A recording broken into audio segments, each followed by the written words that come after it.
The books of Samuel, 1 Samuel and 2 Samuel, form part of the narrative history of Israel in the Nevi'im or prophets section of the Hebrew Bible, Old Testament, and are considered by many biblical scholars to belong to the Deuteronomistic history.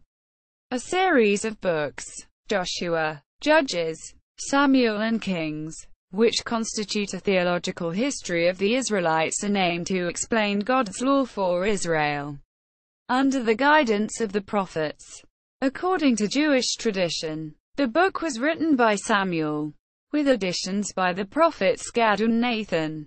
Modern scholarly thinking is that the entire Deuteronomistic history was composed in the period c. 630 to 540 BC by combining a number of independent texts of various ages. Samuel begins with the prophet Samuel's birth and God's call to him as a boy.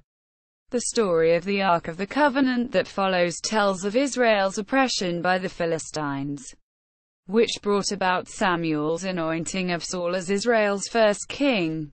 But Saul proved unworthy and God's choice turned to David, who defeated Israel's enemies and brought the ark to Jerusalem. God then promised David and his successors an everlasting dynasty. Summary: the childless Hannah vows to Yahweh of hosts that if she has a son, he will be dedicated to him. Eli, the priest of Shiloh, where the Ark of the Covenant is located, blesses her, and a child named Samuel is born. Samuel is dedicated to the Lord as a Nazirite, the only one besides Samson to be identified in the Bible. Eli's sons, Hophni and Phinehas, prove unworthy of the priesthood and are killed in battle during the Battle of Aphek. But the child Samuel grows up in the presence of the Lord. Quote, the Philistines capture the Ark of the Covenant from Shiloh and take it to the temple of their god, Dagon, who recognizes the supremacy of Yahweh. The Philistines are afflicted with plagues and return the ark to the Israelites, but to the territory of the tribe of Benjamin rather than to Shiloh. The Philistines attack the Israelites gathered at Mizpah in Benjamin. Samuel appeals to Yahweh. The Philistines are decisively beaten, and the Israelites reclaim the lost territory. In Samuel's old age, he appoints his sons Joel and Abir as judges, but they are unworthy, and so the people clamor for a king.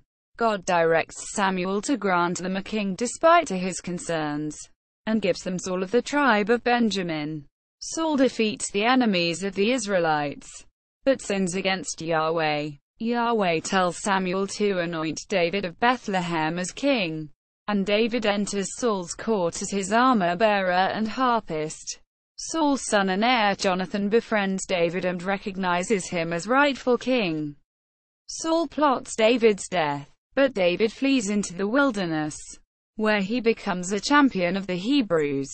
David joins the Philistines, but continues secretly to champion his own people, until Saul and Jonathan are killed in battle at Mount Gilboa. At this point, David offers a majestic eulogy, where he praises the bravery and magnificence of both his friend Jonathan and King Saul. The elders of Judah anoint David as king, but in the north Saul's son Ishbosheth, or Ishbaal, rules over the northern tribes. After a long war, Ishbaal is murdered by Rechab and Baanah, two of his captains who hope for a reward from David. But David has them killed for killing God's anointed. David is then anointed king of all Israel. David captures Jerusalem and brings the ark there. David wishes to build a temple, but Nathan tells him that one of his sons will be the one to build the temple. David defeats the enemies of Israel, slaughtering Philistines, Moabites, Edomites, Syrians and Arameans. David commits adultery with Bathsheba and plots the death of her husband, Uriah the Hittite. For this Yahweh sends disasters against his house.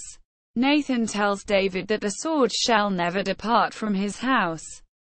For the remainder of his reign there are problems. Amnon, one of David's sons, rapes his half-sister Tamar.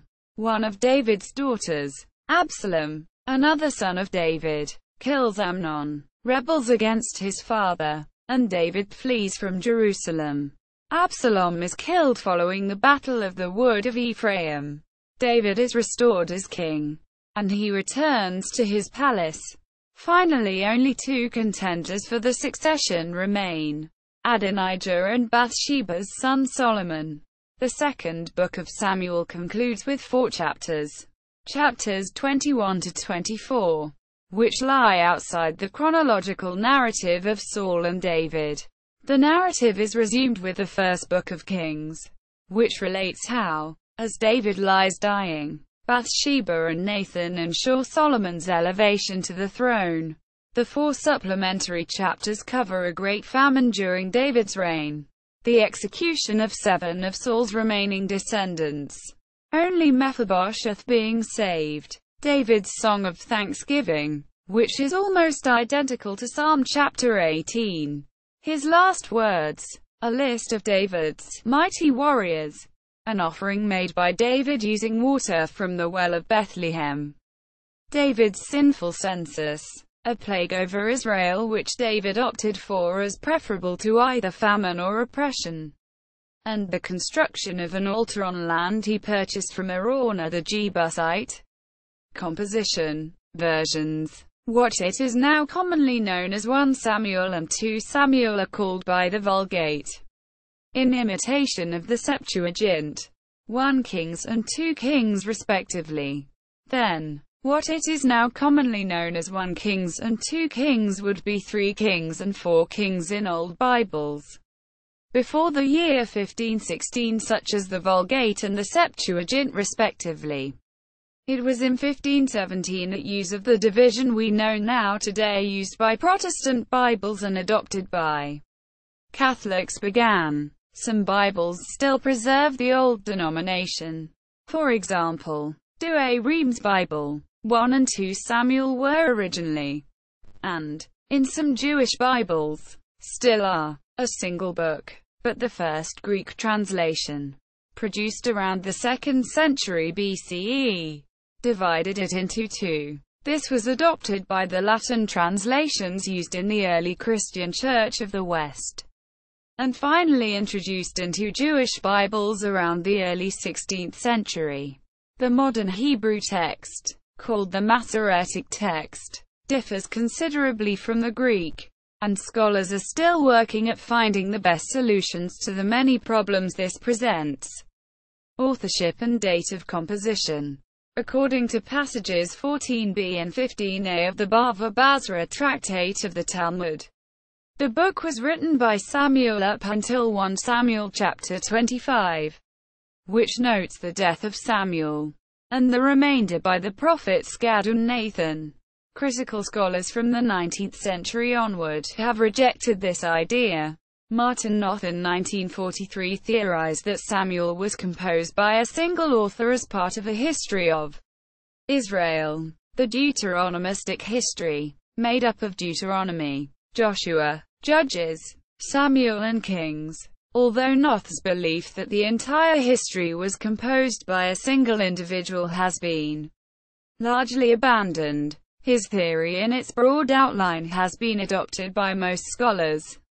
The most common view today is that an early version of the history was composed in the time of King Hezekiah, 8th century BC. The bulk of the first edition dates from his grandson Josiah at the end of the 7th BC, with further sections added during the Babylonian exile, 6th century BC, and the work was substantially complete by about 550 BC. Further editing was apparently done even after then.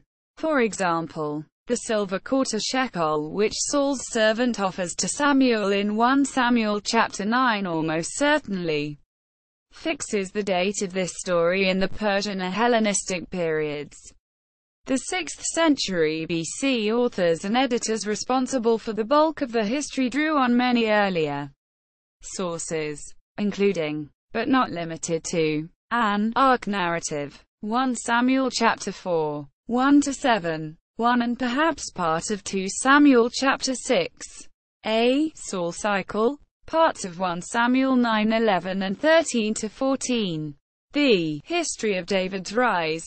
1 Samuel chapter 16, 14-2 Samuel chapter 5, 10. And the succession narrative. 2 Samuel chapters 9-20 and 1 Kings 1-2. The oldest of these, the ark narrative, may even predate the Davidic era. Sources. The sources used to construct 1 and 2 Samuel are believed to include the following. Call of Samuel, a youth of Samuel. 1 Samuel chapters 1-7. From Samuel's birth, his career as judge and prophet over Israel. This source includes the Eli narrative and part of the ark narrative. Ark narrative. 1 Samuel chapter 4, 1b-7, 1 and 2 Samuel chapter 6, 1-20. The ark's capture by the Philistines in the time of Eli and its transfer to Jerusalem by David. Opinion is divided over whether this is actually an independent unit. Jerusalem source.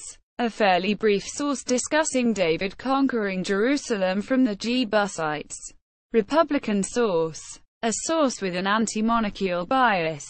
This source first describes Samuel as decisively ridding the people of the Philistines, and begrudgingly appointing an individual chosen by God to be king, namely Saul. David is described as someone renowned for his skill at playing the harp, and consequently summoned to Saul's court to calm in his moods. Saul's son Jonathan becomes friends with David, which some commentators view as romantic, and later acts as his protector against Saul's more violent intentions. At a later point, having been deserted by God on the eve of battle, Saul consults a medium at Endor, only to be condemned for doing so by Samuel's ghost, and told he and his sons will be killed. David is heartbroken on discovering the death of Jonathan, tearing his clothes as a gesture of grief. Monarchical source. A source with a pro-monarchical bias and covering many of the same details as the Republican source.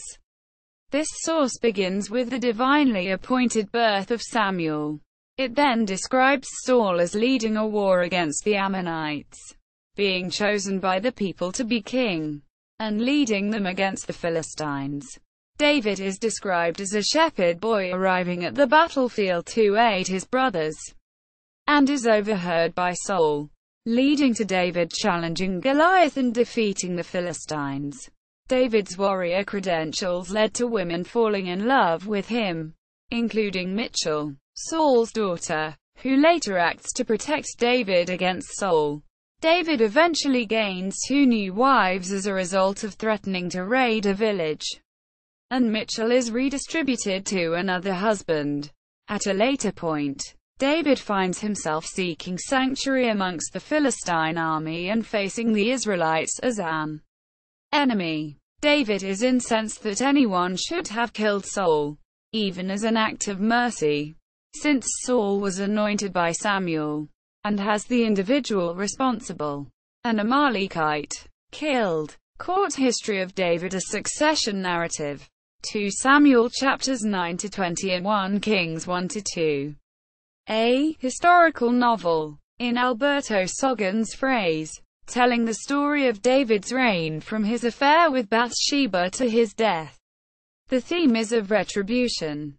David's sin against Uriah the Hittite is punished by God through the destruction of his own family, and its purpose is to serve as an apology for the coronation of Bathsheba's son Solomon instead of his older brother Adonijah. Some textual critics have posited that given the intimacy and precision of certain narrative details, the court historian may have been an eyewitness to some of the events he describes, or at the very least enjoyed access to the archives and battle reports of the royal house of David.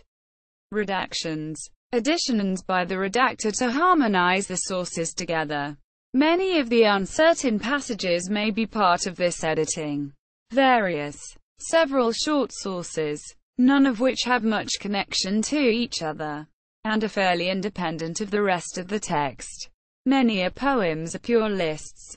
Themes. The Book of Samuel is a theological evaluation of kingship in general and of dynastic kingship and David in particular. The main themes of the book are introduced in the opening poem, the Song of Hannah. 1. The sovereignty of Yahweh, God of Israel. 2. The reversal of human fortunes.